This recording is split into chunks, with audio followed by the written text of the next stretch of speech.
ಮರ ಕಪಾತು ಮಾಡುವ ಸಂದರ್ಭ 11 ಕೆವಿ ವಿದ್ಯುತ್ ತಂತಿ ಸ್ಪರ್ಶಿಸಿ ಬೆಳೆಗಾರ ಸಾವನ್ನಪ್ಪಿದ್ದಾರೆ. ಬಿಟ್ಟಂಗಾಲ ಗ್ರಾಮ ಪಂಚಾಯಿತಿಯ 2ನೇ ರುದ್ರಗುಪ್ಪೆ ಜೋಡು ಭಗವತಿ ದೇವಾಲಯದಲ್ಲಿ ಈ ಘಟನೆ ನಡೆದಿದೆ. ಕೊಂಗಂಡ ಚೆಂಗಪ್ಪ ಸ್ಥಳದಲ್ಲೇ ಮೃತಪಟ್ಟ ವ್ಯಕ್ತಿ. ಘಟನಾ ಸ್ಥಳಕ್ಕೆ ಚೆಸ್ಕಾಂ ಅಧಿಕಾರಿಗಳು ಭೇಟಿ ನೀಡಿ ಪರಿಶೀಲನೆ ನಡೆಸಿದರು.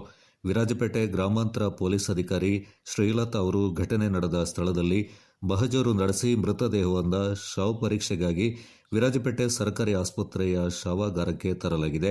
ತನ್ನ ತೋಟದಲ್ಲಿ ಮರ ಕಪಾತು ಮಾಡ್ತಾ ಇದ್ದ ಚೆಂಗಪ್ಪ ಅವರ ಕತ್ತರಿಸಿದ ಕೊಂಬೆಯೊಂದು ತೋಟದ ಬಳಿ ಹಾದು ಹೋಗಿದ್ದ 11 ಕೆವಿ ವಿದ್ಯುತ್ ಲೈನಿಗೆ ಸ್ಪರ್ಶಿಸಿದೆ. ಇದರಿಂದ ಸ್ಥಳದಲ್ಲೇ ಅರುಣ್ ಚೆಂಗಪ್ಪ ಮೃತಪಟ್ಟಿದ್ದಾರೆ ಎಂದು ತಿಳಿದುಬಂದಿದೆ. ಸಂಜೆ 4 ಗಂಟೆಗೆ ಈ ಘಟನೆ ನಡೆದಿದೆ. ಗ್ರಾಮಾಂತರ ಪೊಲೀಸರು ಮುಂದಿನ ಕ್ರಮ ಕೈಗೊಂಡಿದ್ದಾರೆ. ಲೈನ್ ಆಫ್ ಮಾಡಲು ನಮ್ಮಿಂದ ಯಾವುದೇ ಅನುಮತಿ ಪಡೆಯಲಿಲ್ಲ.